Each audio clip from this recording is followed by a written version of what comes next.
Movie की starting में हम ब्रिक को देखते हैं। वो फ्रांस नाम के एक आदमी को टॉर्चर कर रहा था।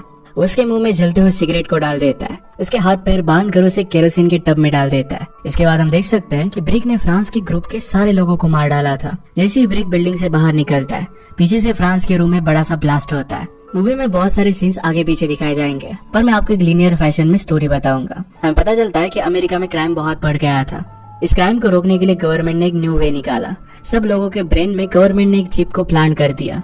इस चिप का फायदा ये था कि जब भी कोई क्राइम करने के लिए जा रहा है तो हेडक्वार्टर से उस आदमी को रोका जा सकता है। क्रिमिनल उसी स्पॉट पे फ्रीज हो जाता है। इस सिस्टम का नाम एपीआई सिस्टम है। बहुत सारे बैंक्स में रॉबरी हो रही थी, तो वहाँ पर ये सिस्टम इंस्टॉल किए गए थे।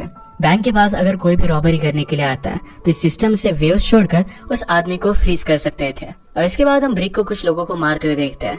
इसमें मैक्स और उसके गैंग के मेंबर्स भी थे। ब्रिक उन लोगों को क्यों मार रहा था, इसके पीछे का रीजन हमें आगे पता चलेगा। नेक्स्ट सीन में बताया जाता है कि ब्रिक अपने ब्रदर रॉय के साथ एक गैंग चलाता है जो मिलकर रॉबरी करते हैं। अब एपीआई सिस्टम आ गया था तो उनके रॉबरी का बिजनेस सही से चल नहीं रहा था। वो लोग एक रॉबरी करने का प्लान बनाते हैं। इसमें गैंगस्टर फैमिली का सपोर्ट भी लेते हैं। उसका नाम डोमिनोज फैमिली था। डोमिनोज फैमिली के पैसों के सपोर्ट से ब्रिक, रॉय और उनके मेंबर्स ने बैंक रॉबरी की थी, पर एपीआई सिस्टम की वजह से सब कुछ गड़बड़ हो गई थी। उनका एक मेंबर उसी रॉबरी में मारा गया था, पर कैसे वैसे कर कर वहां से भाग कर आए थे। ब्रिक ने गैंगस्टर फैमिली को ये बताया कि रॉबरी में जो भी पैसे मिले थे वो सब पैसे बैंक में रह गए। वो झूठ बोल रहा था क्योंकि उसी के पास सारे रॉबरी के पैसे थे। ये बात ब्रिक के ग्रुप के 2 मेंबर्स फ्रांस और मैक्स ये गैंगस्टर फैमिली को बता देते हैं। इन्हें ही मूवी के स्टार्टिंग में ब्रिक्स ने मार दिया था। गैंगस्टर फैमिली को ये बात पता चलने के बाद ब्रिक को अंडरग्राउंड होना पड़ता है। इसी दौरान रॉबरी की वजह से रॉय को पुलिस पकड़ लेते हैं। जेल में रॉय को पुलिस ने बहुत टॉर्चर किया और इसी वजह से रॉय की डेथ हो गई। ये जब बात ब्रिक को पता चली तो उसे बहुत बुरा लगा। गुस्से में रॉय फ्रांस और मैक्स को मार डालता है। इसके बाद उसने डिसाइड किया कि वो खुद को भी जान ले लेगा। एक रैंडम ड्रग डीलर से न्यूरोटॉक्सिन ड्रग बाय करता है। ड्रग खरीदने के बाद इसे वो लेने वाला था, पर तभी वहाँ पर शेल्बी नाम की लड़की आती है। उसके करीब आने की कोशिश करती है। ब्रिक भी शेल्बी से अट्रैक्टेड था, तो दोनों बाथरूम में जाकर इंटीमेट हो जाता है। इंटीमेट होने के बाद ब्रिक से केविन नाम का एक आदमी मिलने के लिए आता है। वो ब्रिक को बताता है कि मैं जेल में रॉय के साथ ही था। जेल में रॉय और मुझे दोनों को टॉर्चर किया गया था। उन पर एक बार एपीआई सिस्टम की टेस्ट की गई और इसी टेस्ट के दौरान रॉय की डेथ हो गई थी। ये बात ब्रिक के लिए शॉकिंग थी, पर उसे और भी ज्यादा शॉक लगता है जब उसे पता चलता है कि शेल्बी केविन की फियांसे थी। वो दोनों जल्दी शादी करने वाले थे। ब्रिक को अब कोई आइडिया नहीं था कि शेल्बी फिर उसके साथ क्यों थी। एपीआई सिस्टम आने के बाद अमेरिका के सारे गैंगस्टर ये कनाडा भागना चाहते थे क्योंकि वहाँ पर एपीआई सिस्टम नहीं था। प्रॉब्लम ये थी कि कनाडा के बॉर्डर पर बहुत ही हाई सिक्योरिटी थी। इसी वजह से मोस्टली गैंगस्टर जब वहाँ पर जाते हैं तो सिक्योरिटी की वजह से मारे जाते हैं। अब केविन ब्रिक से बात करता है और उसे अपना प्लान बनाता है। वो लोग अमेरिका की सबसे बड़ी रॉबरी करेंगे। वो लगभग $1 बिलियन की होगी और इसके बाद वो कनाडा निकल जाएंगे। वहाँ पर वो आराम से अपनी लाइफ को एंजॉय कर सकते हैं। इसी चीज में केविन को ब्रिक की हेल्प चाहिए थी क्योंकि रॉबरी में उसे हेल्प कर सकता था। पहले तो ब्रिक इसके लिए मना करता है, पर बाद में वो मान जाता है। ब्रिक रॉबरी का पूरा प्लान बनाता है। उन्हें एपीआई सिग्नल को 30 मिनट्स के लिए जाम करना था। इसमें वो रॉबरी अपनी पूरी कंप्लीट कर लेंगे। इस सिग्नल जाम करने के लिए उन्हें एक अच्छे हैकर की जरूरत थी। उसके बाद वो रॉबरी सक्सेसफुल कर हमेशा के लिए कनाडा चले जाएंगे। ब्रिक जब ये प्लान बना रहा था तभी उसे पता चलता है कि केविन एक्चुअली में कोई रैंडम आदमी नहीं है। वो एक्चुअल में डोमिनो गैंगस्टर फैमिली, जिसके लिए ब्रिक पहले काम करता था, उसी के लीडर का बेटा है। ब्रिक को लगता है कि केविन उससे पैसे वापस लेने के लिए आया है। वो फिर जाकर उससे इस बारे में बात करता है। केविन उसे बताता है कि मैं अपने फादर और गैंगस्टर फैमिली को प्रूव करना चाहता हूँ कि मैं भी उनकी तरह काबिल हूँ। इसी वजह से वो इतनी बड़ी रॉबरी करना चाहता था।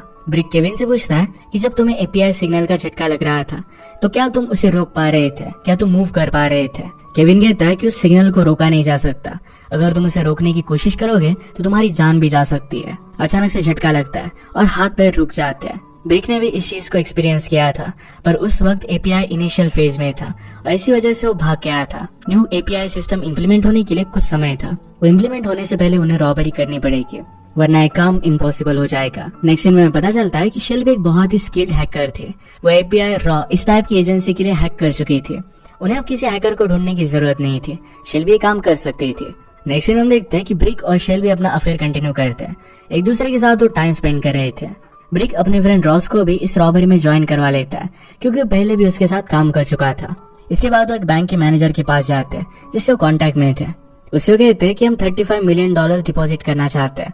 जिस दिन वो डिपॉजिट करेंगे उसकी वो डेट कंफर्म करते हैं। अब शेल्बी ब्रिक को फेक नोट प्रिंट करने के लिए मदद करती है। वो दोनों मिलकर $35 मिलियन के फेक नोट्स बनाते हैं। और इसके बाद हमें पता चलता है कि शेल्बी एक एजेंट है जो उसी सिटी के FBI की एजेंसी के लिए काम करती है। वो ब्रिक के पास इस रॉबरी के बारे में इंफॉर्मेशन निकालने के लिए आई हुई थी। ब्रिक ने ऑलरेडी बहुत बड़ी रॉबरीज की थी और ऑफिसर्स को शक था कि शायद वो फिर से करेगा। शेल्बी को ये सब करना पड़ रहा था क्योंकि ऑफिसर्स ने उसकी सिस्टर को किडनैप करके रखा था। अगर शेल्बी उनकी बात नहीं मानती तो उसकी सिस्टर को टॉर्चर करते थे। शेल्बी को उनकी बात माननी पड़ रही थी, पर यह सब बात ब्रिक को पता चल जाती है। शेल्बी का सच उसे पता चल गया। नेक्स्ट सीन में ब्रिक केविन के साथ उसके फादर से मिलने के लिए जाता है। हमें पता चलता है कि केविन को कुछ समय पहले एक ग्रुप ने मारने की कोशिश की थी जिसे उसके फादर ने ही भेजा था। उनकी फैमिली हर कोई इंटरनली एक दूसरे को हिट करता था।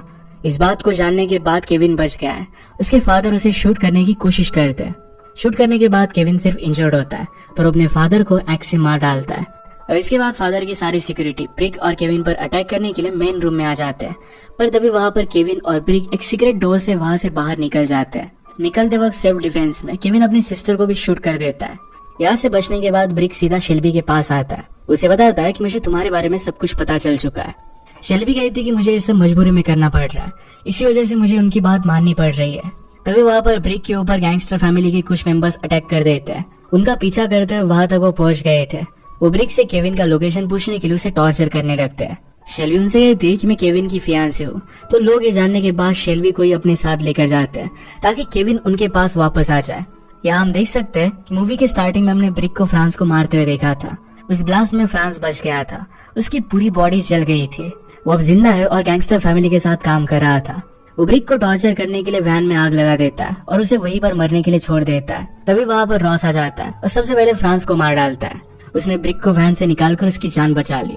अब यहाँ से सीधा ब्रिक शेल्बी को बचाने के लिए जाता है। गैंगस्टर फैमिली के बहुत सारे मेंबर्स ने उस पर अटैक किया, पर ब्रिक सबको मार डालता है।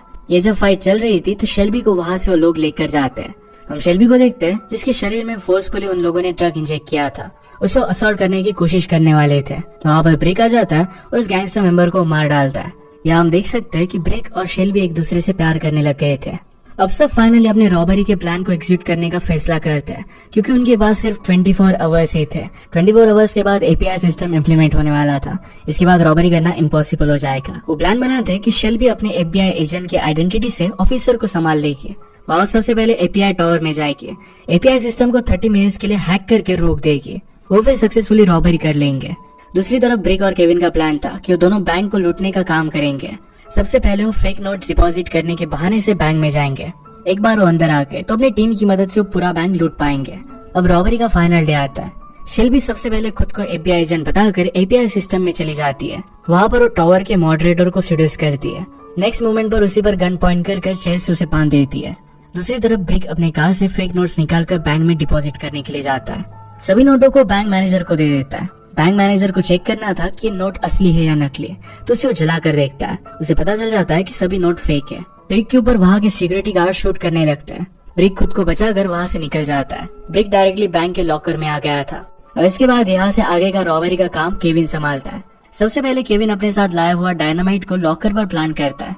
अगले ही सेकंड में वहाँ पर ब्लास्ट हो जाता है। सारी सिक्योरिटी उन्हें ढूंढते हुए लॉकर के पास आ जाती है। ब्रिक, केविन और रॉस तीनों मिलकर लॉकर के पैसों को सेफली अपने ट्रक में रखते हैं। ट्रक में पैसे रखते हुए रॉस ब्रिक को कहता है कि अब हमारे पास सिर्फ 6 मिनट्स है। 30 मिनट्स के लिए API सिस्टम हैक हुआ था, उसमें से अब सिर्फ 6 मिनट्स बाकी थे। ब्रिक को अब जल्दी काम फिनिश करना पड़ेगा। ये जब सब काम चल रहा था तो API सिस्टम के ऑफिसर्स सिस्टम को वापस से रिस्टार्ट कर देते हैं। सिग्नल स्टेबल होने की वजह से सिग्नल पूरे टावर में फैल जाता है। इसके बाद ब्रिक और रॉस अपनी जगह से हिल भी नहीं पाते। उनके सर में बहुत ज्यादा दर्द होने लगता है। यहाँ हैरानी की बात यह थी कि केविन इस API सिस्टम में भी बड़े आराम से मूव कर पा रहा था। ऐसा लग रहा था कि इसका उस पर कोई भी इफेक्ट नहीं हो रहा। केविन फिर रॉस को शूट कर देता है। ब्रिक ने उसे पूछा कि तुम ऐसा कर क्यों रहे हो। केविन तभी रॉस को शूट कर मार डालता है। ब्रिक बहुत ही कंफ्यूज हो गया था कि केविन उन्हें धोखा क्यों दे रहा है। केविन ब्रिक को बताता है कि रॉय की जान पुलिस ऑफिसर्स ने नहीं, तो मैंने ली थी। एक्चुअल में जेल में रॉय और केविन के बीच में फाइट करवाई गई थी। API सिस्टम के अंदर 2 ह्यूमंस कैसे परफॉर्म करते हैं ये ऑफिसर्स को देखना था, उसी वजह से उनकी फाइट हुई थी। इस फाइट में रॉय केविन पर भारी पड़ रहा था। वो केविन को मारने वाला था, तभी API की इंटेंसिटी रॉय पर बढ़ा दी जाती है। केविन फिर रॉय को मारने लग गया। रॉय पर बहुत ही ज्यादा असर हो रहा था, इसी वजह से वो खुद को कंट्रोल नहीं कर पाता। केविन ने फिर रॉय को मार डाला था। केविन को पता था कि ब्रिक ही रॉय का ब्रदर है। अगर ये सब बात उसे पता होती तो ब्रिक उसका कभी भी साथ नहीं देता। वो कहता है कि मैंने तुम्हें बताया कि पुलिस ने ये सब किया था ताकि तुम उनके खिलाफ रिवेंज ले सको, इस रॉबरी को तुम अच्छे से कर सको। वो बातों बातों में उसे ये भी बताता है कि एपीआई सिस्टम से कैसे बचा जा सकता है। ये सब सुनते हुए ब्रिक केविन को मारने के लिए गन उठाता है। केविन ही ब्रिक को शूट करता है। ब्रिक की कंडीशन बहुत ही खराब हो गई थी। केविन ब्रिक को मारने वाला था, तभी ब्रिक हंसने लग गया। केविन इस बात से कंफ्यूज हो जाता है।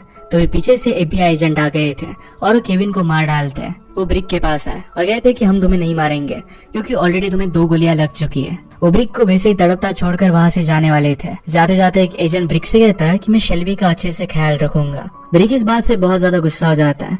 अपने पॉकेट में रखा हुआ पॉइजनस ड्रग की टैबलेट्स वो ले लेता है। ये टैबलेट्स लेने की वजह से अब वो मूव कर पा रहा था। उन दोनों एजेंट्स को वहीं पर वो शूट कर देता है। दूसरी तरफ हम शेल्बी को देखते हैं जिसे एक पुलिस ऑफिसर ने पकड़ लिया था। वो उसे पूछ रहा था कि इस रॉबरी में तुम्हारा रोल क्या है। वो पुलिस ऑफिसर उसकी हेल्प करना चाहता था पर शेल्बी उसकी बात नहीं मानती। ऑफिसर को ट्रिक कर उस पर ही अटैक कर देती है। उस ऑफिसर और शेल्बी में दोनों में झगड़ा होने लग गया। वो टेबल पर गिर जाता है और वहाँ पर एक पॉइंटिंग ग्लास था, उसी से टकराकर उसकी डेथ हो जाती है। वो फिर इस टॉवर से निकलने लग गए। सारे ऑफिसर उस पर गन लगाते हैं। दूसरी तरफ हम ब्रिक को देखते हैं जो पैसों से भरा हुआ ट्रक को लेकर बैंक के पास आ रहा था। वो डायरेक्टली ट्रक सारे ऑफिसर्स पर चढ़ा देता है। वो शेल्बी को बचाकर वहाँ से लेकर जाता है। उन दोनों ने रॉबरी कंप्लीट कर ली थी। उन्होंने एक दूसरे को किस किया। वो एक दूसरे को अपना प्यार कन्फेस करते हैं। अब ब्रिक कनाडा जाने का डिसाइड करता है। सीधे कनाडा के बॉर्डर के पास वो ट्रक लेकर जाकर उसे रोकता ही नहीं। चेक पोस्ट पर बहुत सारे ऑफिसर्स थे पर उन सब से वो बच जाता है। उनके ट्रक पर बहुत सारी फायरिंग हुई थी। हालत बहुत खराब थी पर फिर भी वो नहीं रुकता। कनाडा पहुंचकर शेल्बी बहुत खुश थी। वो ब्रिक को आई लव यू कहती है। उसने रियलाइज किया कि ब्रिक को गोली लगने की वजह से उसकी डेथ हो गई है। उसने थोड़े टाइम के लिए जिंदा रहने के लिए टॉक्सिक ड्रग भी लिया था, वहीं पर उसकी डेथ हो गई थी। शेल्बी बहुत रोती है और उसे आई लव यू कहती है। इसके बाद वो पैसे लेकर वहां से चली गई। नेक्स्ट सीन में शेल्बी अपनी सिस्टर के साथ थी। उसने अपनी सिस्टर को भी बचा लिया था। वो ब्रिक की अस्थियां पानी में बहा देती है। इसी के साथ ये मूवी एंड हो जाती है। अगर आपको एक्सप्लेनेशन अच्छा लगता है तो प्लीज लाइक और कमेंट जरूर कर दीजिएगा। ये बहुत सारी मूवीज लेकर आता रहता हूँ तो प्लीज चैनल को सब्सक्राइब कर दीजिए और बेल नोटिफिकेशन आइकन दबाना मत भूलिएगा। फिर से मिलेंगे और एक नए मूवी के साथ। तब तक के लिए थैंक यू और आप अपने आप का ख्याल रखिए।